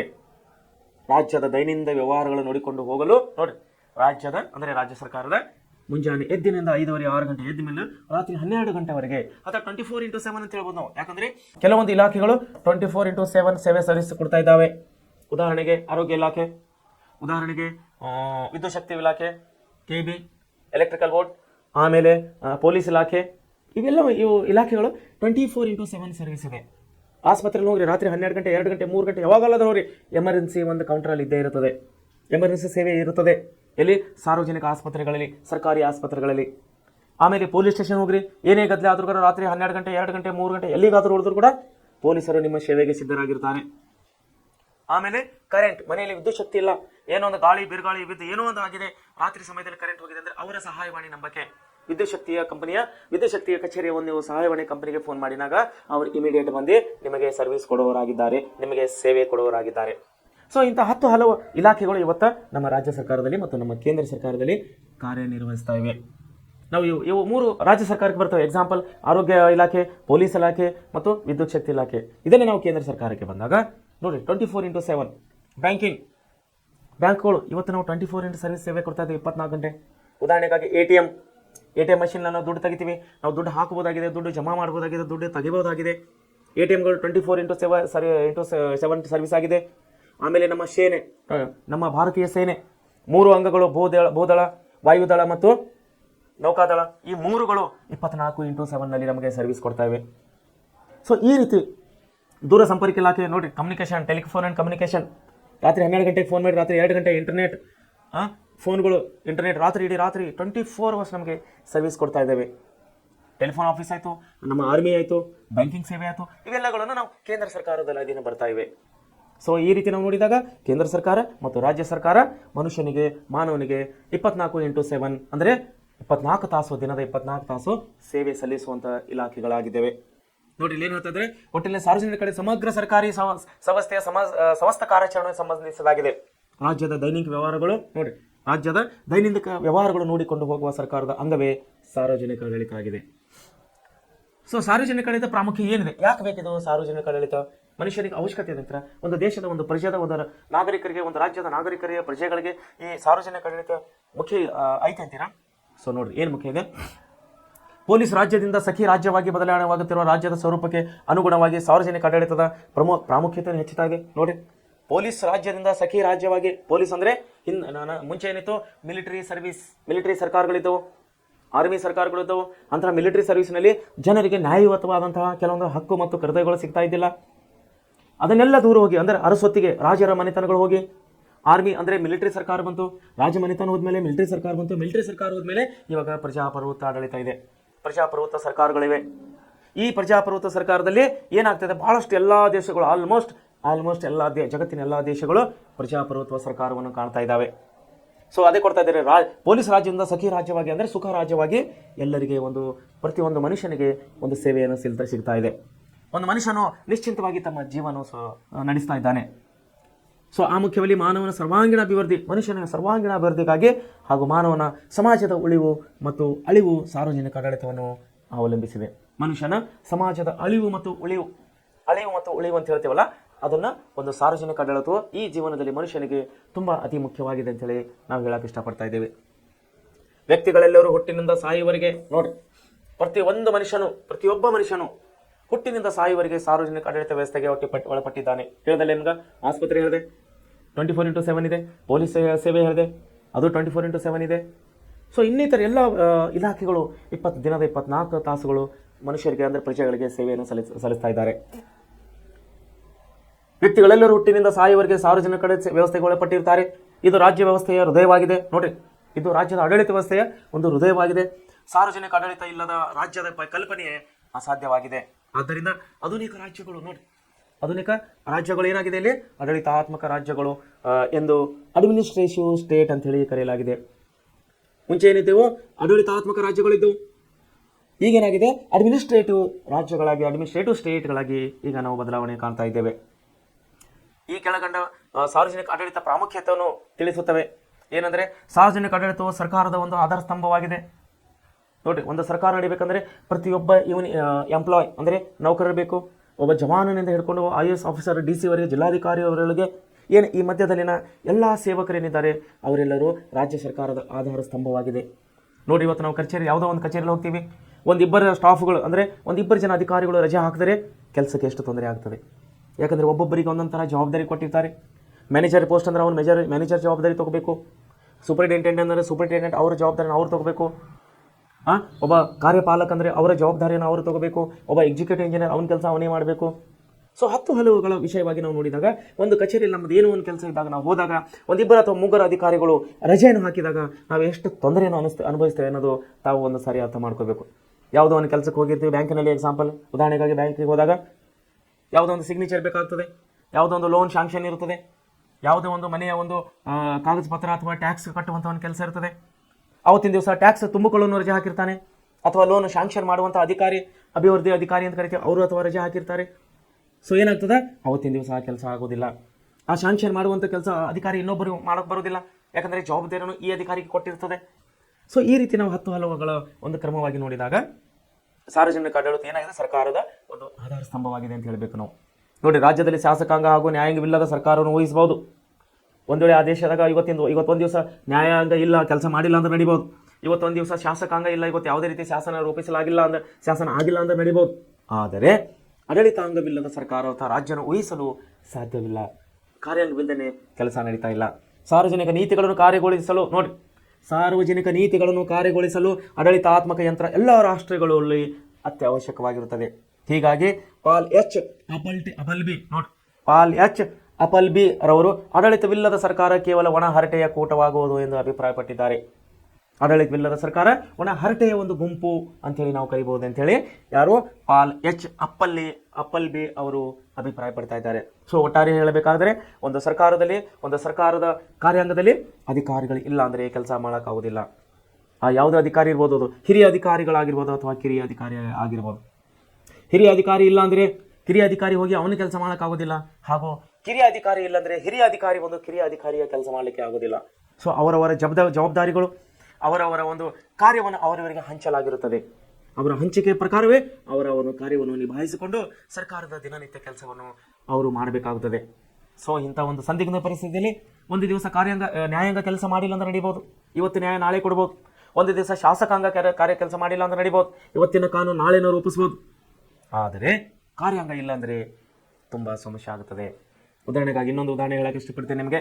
ಮಹಾನಗರ ಪಾಲಿಕೆ ಸಿಬ್ಬಂದಿಗಳು ಒಂದು ದಿವಸ ನಮ್ಮ ಓಣಿಯಲ್ಲಿ ಕಸದ ಗಾಡಿಗಳು ಅಂದರೆ ಕಸ ವಿಲೇವಾರಿ ಮಾಡುವಂಥ ಗಾಡಿಗಳು ಒಂದು ದಿವಸ ಅಥವಾ 2 ದಿವಸ ನಮ್ಮ ಓಣಿಯಲ್ಲಿ ಬಂದಿಲ್ಲ, ಗಾಡಿಗಳು ಕಸ ಸಂಗ್ರಹಕಾರರು ಬಂದಿಲ್ಲ ಅಂದರೆ ಏನು ಸಮಸ್ಯೆ ಅನ್ನೋದು ತಾವು ಒಳ್ಳೆ ರೀತಿಯಲ್ಲಿ ಅರ್ಥ ಮಾಡ್ಕೋಬೋದು. ಸೊ ಇದೊಂದು ಸಣ್ಣ ಉದಾಹರಣೆಯಾಗಿದೆ.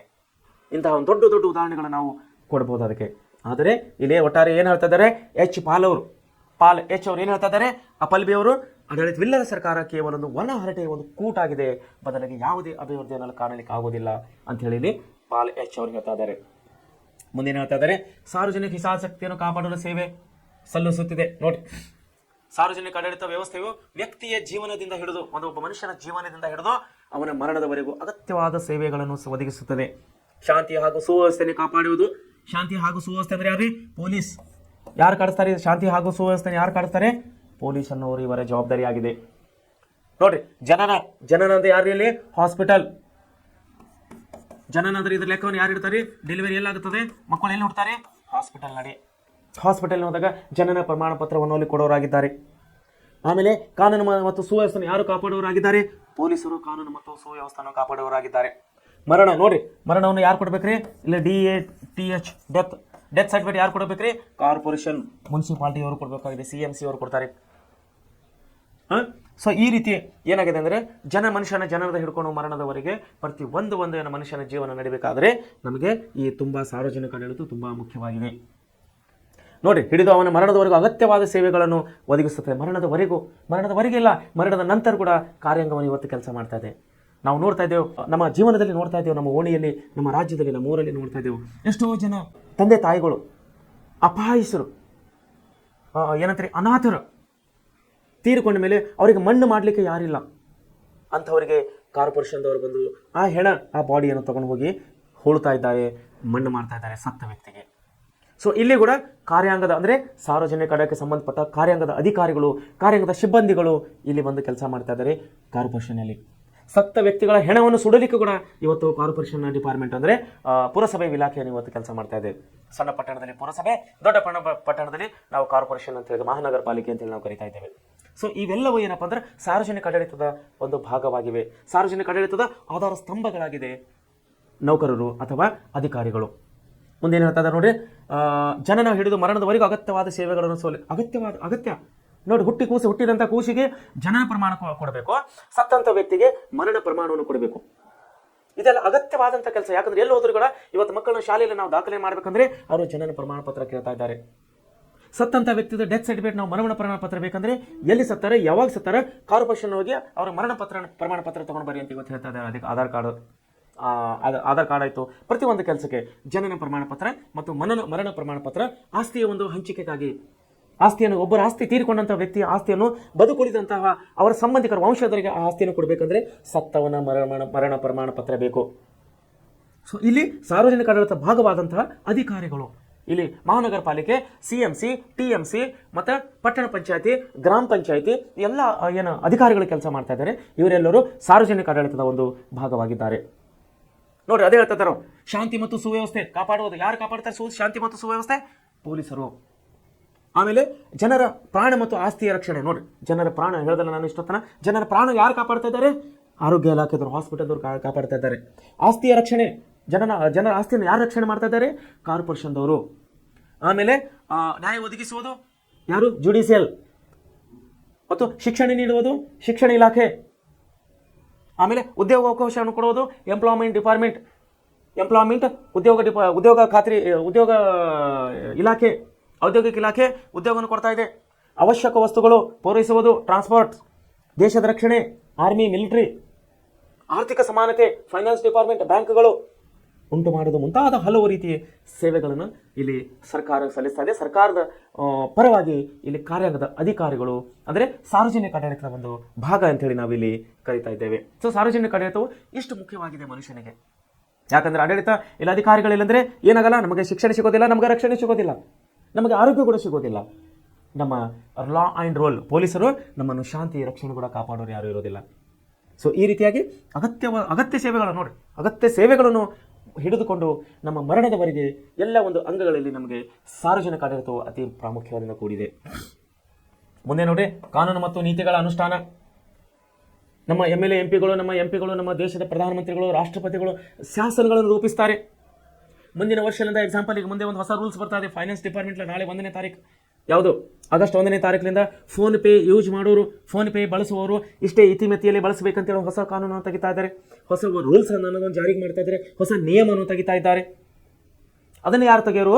ನಮ್ಮ ಸಾರ್ವಜನಿಕ ಆಡಳಿತದ ಭಾಗವಾದಂತಹ ಆರ್ಥಿಕ ಡಿಪಾರ್ಟ್ಮೆಂಟ್, ಆರ್ಥಿಕ ಇಲಾಖೆ ಅಂದರೆ ಫೈನಾನ್ಸ್ ಡಿಪಾರ್ಟ್ಮೆಂಟ್ ಅವರು working under in reserve bank of India, ಭಾರತೀಯ ರಿಸರ್ವ್ ಬ್ಯಾಂಕಿನ ಅಧೀನದಲ್ಲಿ ಕೆಲಸ ಮಾಡುವಂಥ ಹಣಕಾಸು ಇಲಾಖೆಯಲ್ಲಿ ಕೆಲಸ ಮಾಡುತ್ತೆ. ಮತ್ತು ಹಿರಿಯ ಅಧಿಕಾರಿಗಳನ್ನು ಇವೆಲ್ಲ ರೂಲ್ಸ್ಗಳನ್ನು ತೆಗಿತಾ ಇರ್ತಾರೆ.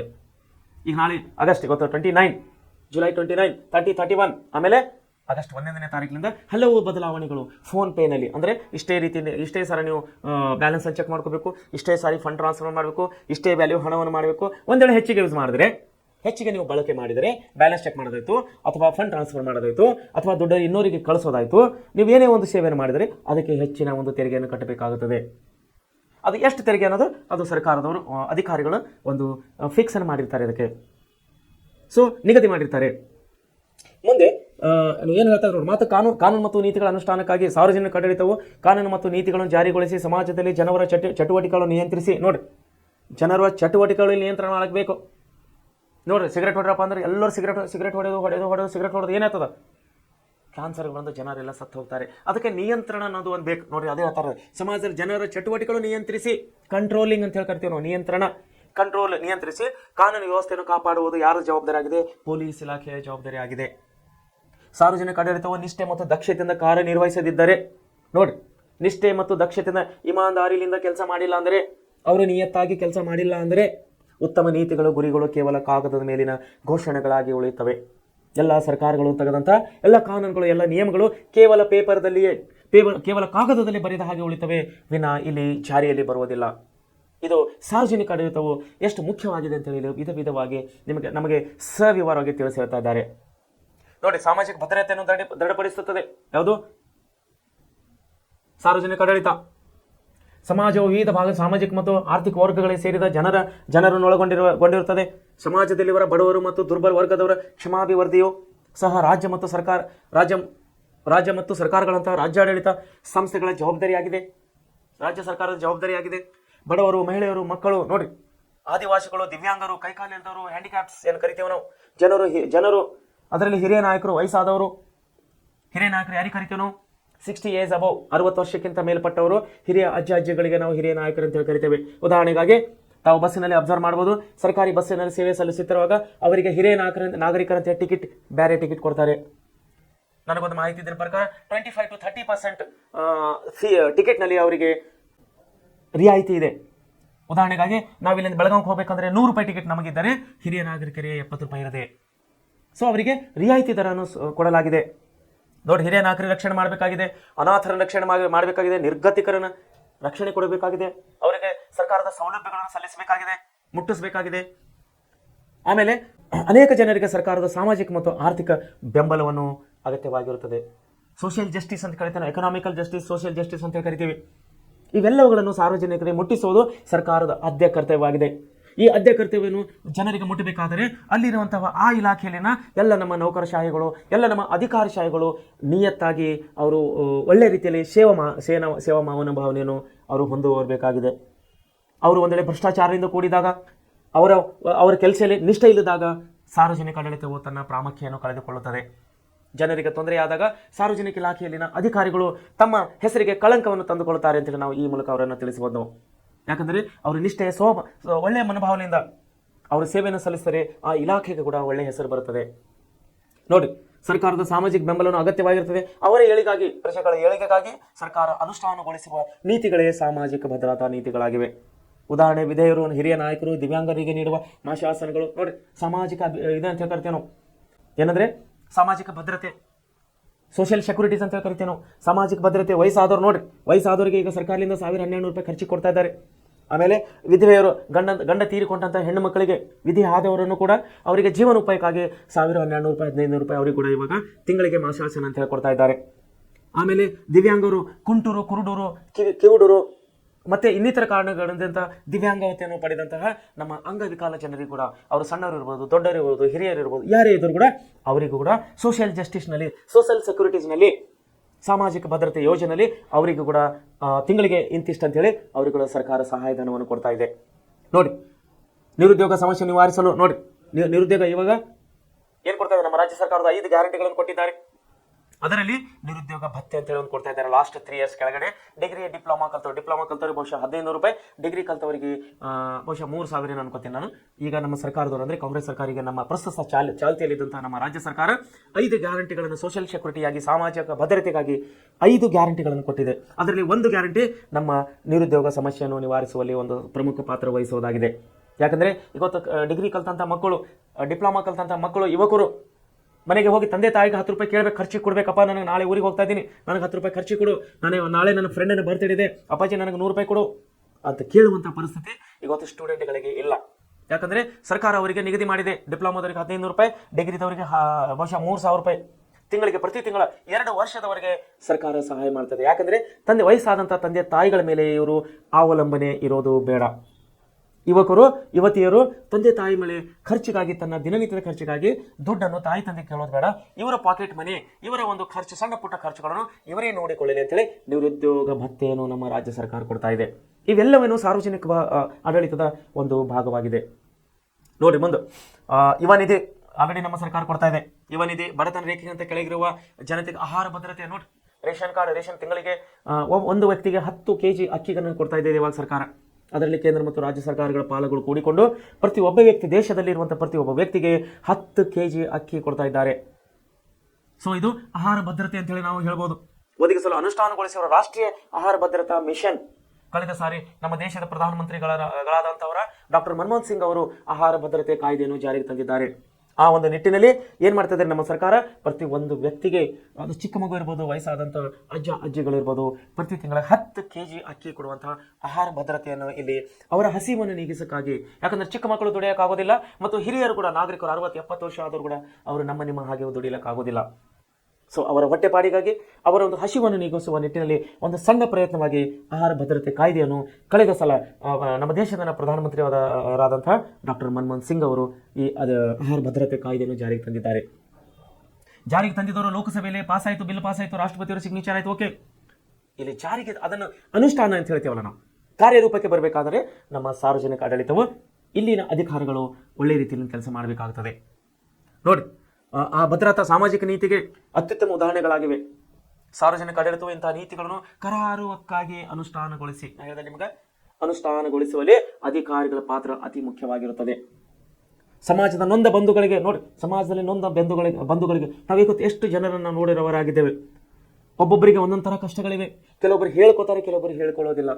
ಅವರ ಕಷ್ಟ ನಿವಾರಣೆಯಲ್ಲಿ ಒಂದು ಸಣ್ಣ ಪ್ರಯತ್ನವಾಗಿ ನಮ್ಮ ಅಧಿಕಾರಿಗಳು, ಅಂದರೆ ಸಾರ್ವಜನಿಕ ಆಡಳಿತಗಳು ಅವರ ಒಂದು ಕರಾರುವಕ್ಕಾಗಿ ಅನುಷ್ಠಾನ, ಅವರ ಕೆಲಸವನ್ನು ಅವರು ಕರಾರುವಕ್ಕಾಗಿ ಮಾಡಿದರೆ ಸಮಾಜದಲ್ಲಿರುವಂಥ ನೊಂದ ಬಂಧುಗಳಿಗೆ ಒಂದು ಸಾಮಾಜಿಕ ಸೇವೆಯನ್ನು ಕೊಡಬಹುದಾಗಿದೆ. ಶಾಸಕಾಂಗ ಮತ್ತು ಕಾರ್ಯಾಂಗಕ್ಕೂ ಸಹಾಯ ಮಾಡುತ್ತದೆ. ಯಾವುದು? ಸಾರ್ವಜನಿಕ ಆಡಳಿತ. ಸಾರ್ವಜನಿಕ ಆಡಳಿತವು ನೋಡಿ, ಶಾಸಕಾಂಗ ರೂಪಿಸುವ ಶಾಸನಗಳು ಮತ್ತು ಕಾರ್ಯಾಂಗ ರೂಪಿಸುವ ಸಾರ್ವಜನಿಕ ನೀತಿ ಯೋಜನೆಗಳನ್ನು ಚಾಚು ತಪ್ಪದೆ ಕಾರ್ಯಗೊಳಿಸುತ್ತದೆ. ಅವುಗಳ ನಿರೂಪಣೆಯು ಸಹ ಸಾರ್ವಜನಿಕ ಆಡಳಿತವೇ ಅವಶ್ಯಕ ಅಂಕಿ ಅಂಶಗಳು ಮತ್ತು ಮಾಹಿತಿಯನ್ನು ಒದಗಿಸುತ್ತದೆ. ಹೀಗೆ ಆಡಳಿತಾಂಗವು ಸಾರ್ವಜನಿಕ ನೀತಿಯ ಅನುಷ್ಠಾನದ ಜೊತೆಗೆ ಸಾರ್ವಜನಿಕ ನೀತಿ ನಿರೂಪಣಾ ಕಾರ್ಯದಲ್ಲೂ ಪ್ರಮುಖ ಪಾತ್ರ ವಹಿಸ್ತಾ ಇದೆ. ಆಡಳಿತಾಂಗವು ನಿಯೋಜಿತ ಶಾಸನಗಳ ರಚನೆಗೆ ಅಗತ್ಯವಾದ ಮಾಹಿತಿಗಳನ್ನು ತುಂಬಿಕೊಡುವ ಮೂಲಕ ನಿಯೋಜಿತ ಶಾಸನಗಳ ರಚನೆಗೂ ಇದು ನೆರವಾಗುತ್ತದೆ. ನೋಡಿ, ಬಹುಶಃ 2 ತಿಂಗಳ ಕೆಳಗಡೆ ಇಲ್ಲಿನ ನಮ್ಮ ಲೋಕಲ್ ಧಾರವಾಡ ಜಿಲ್ಲೆಯ ಉಸ್ತುವಾರಿ ಸಚಿವರಾದಂಥ ಸಂತೋಷ್ ಲಾಡ್ ಅವರು ಒಂದು ಮೀಟಿಂಗ್ ಕರೆದಿದ್ದರು DC ಆಫೀಸ್ನಲ್ಲಿ. ಏನಂತಂದರೆ, ಈ ಚಿಗರಿ ಬಸ್ಗಳು, ನಮ್ಮ ಹುಬ್ಬಳ್ಳಿ ಧಾರವಾಡ ಮಧ್ಯದಲ್ಲಿ ತಿರುಗುವಂಥ ಚಿಗರಿ ಬಸ್ಗಳನ್ನು, BRTS ಬಸ್ಗಳನ್ನು ಕ್ಲೋಸ್ ಮಾಡಿ ERTS ಎಲೆಕ್ಟ್ರಿಕಲ್ ಬಸ್ಗಳನ್ನು ತರುವ ಬಗ್ಗೆ ಚಿಂತನೆ, ಸಾರ್ವಜನಿಕ ಅಹವಾಲುಗಳು, ಸಾರ್ವಜನಿಕರ ಒಂದು ಮಾಹಿತಿಗಾಗಿ ಅವರು DC ಆಫೀಸ್ನಲ್ಲಿ ಒಂದು ಮೀಟಿಂಗನ್ನು ಕರೆದಿದ್ದರು. ಎಲ್ಲ ಸಾರ್ವಜನಿಕರು ಅದರಲ್ಲಿ ಪಾಲ್ಗೊಂಡು ಅವರ ಒಂದು ಸಲಹೆ ಸೂಚನೆಗಳನ್ನು ಸರ್ಕಾರಕ್ಕೆ ಕೊಡಬೇಕು. BRTS ಬಸ್, ಚಿಗರಿ ಬಸ್ಗಳನ್ನು ತೆಗೆದು ಈಗ ಇನ್ನು ಮುಂದೆ ವಿದ್ಯುತ್ ಚಾಲಿತ ಅಂದರೆ ಕರೆಂಟ್ ಬಸ್ಗಳು ಬರುವ ಒಂದು ಸಮಯ ಸಮೀಪಿದೆ. ಅದು ನಮ್ಮ ಹುಬ್ಬಳ್ಳಿ ಧಾರವಾಡ ಮಧ್ಯದಲ್ಲಿ ಅಂದರೆ 5 ಬಸ್ಗಳು ಕೂಡಿಕೊಂಡು ಒಂದೇ ಲೈನ್ನಲ್ಲಿ 5 ಬಸ್ಸುಗಳು ಕೂಡಿಕೊಂಡಂದ್ರೆ ಇನ್ನು ಒಂದು ಬಸ್ಸಿನಲ್ಲಿ 50 ಜನ ಪ್ರಯಾಣಿಕರು. ಸೊ 50 × 50 ಅಂದರೆ 250, 250 ಪ್ರಯಾಣಿಕರು ಒಂದೇ ಸಮಯದಲ್ಲಿ ಹತ್ತುವಂತಹ ಒಂದು ಯೋಜನೆಯನ್ನು ಬರುವಂತಹ ದಿನಗಳಲ್ಲಿ ನಮ್ಮ ಹುಬ್ಬಳ್ಳಿ ಧಾರವಾಡದಲ್ಲಿ ಜಾರಿಗೆ ಬರುವುದಾಗಿದೆ. ಅದೇ ಕಾರ್ಯರೂಪಕ್ಕೆ ತರುವುದಕ್ಕೆ ಮುಂಚೆವಾಗಿ ಸಾರ್ವಜನಿಕ ಸಲಹೆ ಸೂಚನೆ ಕೇಳೋದಕ್ಕಾಗಿ ನಮ್ಮ ಜಿಲ್ಲಾ ಉಸ್ತುವಾರಿ ಸಚಿವರು ಕಳೆದ ತಿಂಗಳು DC ಆಫೀಸಿನಲ್ಲಿ ಸಾರ್ವಜನಿಕ ಒಂದು ಸಭೆಯನ್ನು ಆಯೋಜನೆ ಮಾಡಿದರು. ಸೊ ಅದೇ ಹೇಳ್ತಾ ಇದ್ದಾರೆ, ಮೂಲಕ ನಿಯೋಜಿತ ಶಾಸನಗಳ ರಚನೆಗೂ ಮುಂದೆ ಏನು ಮಾಡಬೇಕು ಅದಕ್ಕಾಗಿ ಕೂಡ ನೆರವಾಗ್ತಾ ಇದೆ ಸಾರ್ವಜನಿಕ ಆಡಳಿತ. ಸಾರ್ವಜನಿಕ ಆಡಳಿತ ವ್ಯಾಪ್ತಿ ಅಂದ್ರೆ ಎಲ್ಲಿವರೆಗೂ ಇದನ್ನು ಕೆಲಸ ಮಾಡಬಹುದು ಸಾರ್ವಜನಿಕ ಆಡಳಿತ ಅನ್ನೋದು ಕೂಡ ಇಲ್ಲಿ ಹೇಳ್ತಾ ಇದ್ದಾರೆ. ಏನು ಹೇಳ್ತಾ ಇದ್ದಾರೆ, ಸಾರ್ವಜನಿಕ ಆಡಳಿತ ಕುರಿತು ಚಿಂತಕರಲ್ಲಿ ಭಿನ್ನಾಭಿಪ್ರಾಯಗಳಿವೆ. ವುಡ್ರೋ ವಿಲ್ಸನ್ ನೋಡಿ, LD ವೈಟ್ ಮುಂತಾದವರು ಸಾರ್ವಜನಿಕ ಆಡಳಿತ ಸಮಗ್ರ ದೃಷ್ಟಿಕೋನಗಳನ್ನು ಪ್ರತಿಪಾದಿಸ್ತಾ ಇದ್ದಾರೆ. ಇವರ ಪ್ರಕಾರ ಸರ್ಕಾರದ 3 ಅಂಗಗಳಾದ ಶಾಸಕಾಂಗ, ಕಾರ್ಯಾಂಗ ಮತ್ತು ನ್ಯಾಯಾಂಗ ಎಲ್ಲಾ ಚಟುವಟಿಕೆಗಳನ್ನು ಸಾರ್ವಜನಿಕ ಆಡಳಿತ ಅಧ್ಯಯನವು ಒಳಗೊಂಡಿದೆ. ಲೂಥರ್ ಗುಲಿಕ್ಸ್, ಹರ್ಬರ್ಟ್ ಎ ಸೈಮನ್ ಮುಂತಾದವರು ಸಾರ್ವಜನಿಕ ಆಡಳಿತದ ಸಂಕುಚಿತ ದೃಷ್ಟಿಕೋನವನ್ನು ಪ್ರಸ್ತಾಪ ಮಾಡ್ತಾ ಇದ್ದಾರೆ. ಇವರ ಪ್ರಕಾರ ಸಾರ್ವಜನಿಕ ಆಡಳಿತ ವ್ಯಾಪ್ತಿಯು ಕೇವಲ ಸರ್ಕಾರದ ಅಂಗವಾದ ಕಾರ್ಯಾಂಗದ ಚಟುವಟಿಕೆ ಮಾತ್ರ ಸೀಮಿತವಾಗಿದೆ ಅಂತ ಹೇಳಿ ಇಲ್ಲಿ ಲೂಥರ್ ಗುಲಿಕ್ ಮತ್ತು ಹರ್ಬರ್ಟ್ ಎ ಸೈಮನ್ ಅವರು ಹೇಳ್ತಾ ಇದ್ದಾರೆ. ಮುಂದೆ ನೋಡಿ, ಪೋಸ್ಟ್ ಕಾರ್ಬ್ ದೃಷ್ಟಿಕೋನ ಅಂತ ಹೇಳಿ ನಾವು ನೋಡೋರಾಗಿದ್ದಾವೆ. ಲೂಥರ್ ಗುಲಿಕ್ ಅವರು ಸಾರ್ವಜನಿಕ ಆಡಳಿತದ ವ್ಯಾಪ್ತಿಯನ್ನು ಪೋಸ್ಟ್ ಕಾರ್ಬ್ ಎಂಬ ಇಂಗ್ಲಿಷ್ ಪದದಲ್ಲಿ ಸೂಚಿಸಿದ್ದಾರೆ. ಇಂಗ್ಲಿಷ್ ಪದದ ಪ್ರತಿಯೊಂದು ಅಕ್ಷರವು ಸಾರ್ವಜನಿಕ ಆಡಳಿತ ಒಂದೊಂದು ಕಾರ್ಯವನ್ನು ಸೂಚಿಸಲಾಗಿದೆ. P ಅಂದರೆ ಯೋಚಿಸುವಿಕೆ, ನೋಡಿ ಪ್ಲಾನಿಂಗ್ ಅಂತ ಹೇಳಿ ಕರಿತೇವೆ ನಾವು. P ಅಂದರೆ ಪ್ಲಾನಿಂಗ್, O ಅಂದರೆ ಆರ್ಗನೈಸೇಷನ್, S ಅಂದರೆ ಸ್ಟಾಫಿಂಗ್, D ಅಂದರೆ ಡೈರೆಕ್ಟಿಂಗ್, CO ಅಂದರೆ ಕೋಆರ್ಡಿನೇಟಿಂಗ್, R ಅಂದರೆ ರಿಪೋರ್ಟಿಂಗ್, B ಅಂದರೆ ಬಜೆಟಿಂಗ್, ರಿಕ್ವೈರ್ಮೆಂಟ್. ಈ ರೀತಿ ನಾವು ಇದನ್ನು ನೋಡೋರಾಗಿದೆ. ನೋಡ್ರಿ, ಫಸ್ಟ್ ಸಾರ್ವಜನಿಕ ಆಡಳಿತ ಏನಿದೆ, ಪ್ಲಾನಿಂಗ್ ಇರಬೇಕು. ಪ್ಲಾನಿಂಗ್ ಅಂದ್ರೆ ಏನೇ, ಸರ್ಕಾರಿ ಯಂತ್ರ ಕೈಗೊಳ್ಳಬೇಕಾದ ಕಾರ್ಯಸೂಚಿ, ನಿರ್ವಹಿಸಬೇಕಾದ ಕಾರ್ಯಗಳು, ಅವುಗಳನ್ನು ಅನುಷ್ಠಾನಕ್ಕೆ ತರುವ ವಿಧಿ ವಿಧಾನಗಳು ಕುರಿತು ಇವರು ಸಿದ್ಧಪಡಿಸ್ತಾ ಇದ್ದಾರೆ, ಯಾರು ಪ್ಲಾನಿಂಗ್ದವರು. ಆಮೇಲೆ ಆರ್ಗನೈಸೇಷನ್ ಸಂಘಟಿತ ಆಗಬೇಕು, ಅದರಲ್ಲಿ ಸಂಘಟನೆ ಬೇಕು. ಉದ್ದೇಶಿತ ಗುರಿ ಸಾಧನೆಗಾಗಿ ಇಲಾಖೆ, ನಿಗಮ, ವಿಭಾಗ, ಉಪವಿಭಾಗ ಮುಂತಾದ ಆಡಳಿತ ವ್ಯವಸ್ಥೆಗಳನ್ನು ರೂಪಿಸುವುದು ಮತ್ತು ನಿರ್ವಹಿಸಬೇಕಾದ ಕಾರ್ಯಗಳನ್ನು ಸಂಘಟಿಸಿ ವಿವಿಧ ಇಲಾಖೆಗಳಿಗೆ ಹಂಚುವುದು. ಸಿಬ್ಬಂದಿಗಳ ಪೂರೈಕೆ, ನೋಡಿ ಸ್ಟಾಫ್ ಬೇಕು, ಇದೆಲ್ಲ ಕೆಲಸ ಮಾಡಲಿಕ್ಕೆ ನೌಕರರು ಬೇಕು. ಅದಕ್ಕಾಗಿ ಅವ್ರು ಏನ್ ಮಾಡ್ತಾ ಇದ್ದಾರೆ, ಆಡಳಿತ ಕಾರ್ಯಗಳನ್ನು ನಿರ್ವಹಿಸಲು ಅಗತ್ಯವಾದ ಸೇವಾ ಸಿಬ್ಬಂದಿಗಳ ನೇಮಕ, ಅವರಿಗೆ ತರಬೇತಿ ಮತ್ತು ಸೇವಾ ನಿಯಮಗಳನ್ನು ನಿರ್ಧರಿಸುವುದು. ಸರ್ಕಾರದ ವಿವಿಧ ಇಲಾಖೆಗಳಿಗೆ ಕಾಲಕ್ಕೆ ಆದೇಶಗಳನ್ನು, ಸರ್ಕ್ಯುಲರ್ಸ್ ಅಂತ ಹೇಳ್ತೇವೆ ನಾವು, ಆರ್ಡರ್ಸ್ಗಳನ್ನು ಕೊಡುವುದು ಹಾಗೂ ನಿರ್ದೇಶನ, ಡೈರೆಕ್ಟ್ ಮಾಡೋದು. ಈ ತೀರ್ಮಾನಗಳನ್ನು ಡೈರೆಕ್ಟ್ ಅಂದರೆ D ಶೀರ್ಷಿಕೆಯಲ್ಲಿ ಬರುತ್ತದೆ. ಆಮೇಲೆ ಸಮನ್ವಯಕ್ಕೆ, ಕೋಆರ್ಡಿನೇಟಿಂಗ್ ಅಂತ ಕರಿತೇವೆ ನಾವು. ಸರ್ಕಾರದ ವಿವಿಧ ಇಲಾಖೆಗಳಿಗೆ ಘರ್ಷಣೆ ಮತ್ತು ಭಿನ್ನಾಭಿಪ್ರಾಯ ನಿವಾರಿಸಿ ಅವುಗಳ ಕಾರ್ಯಗಳನ್ನು ಸಮನ್ವಯಗೊಳಿಸುವುದು.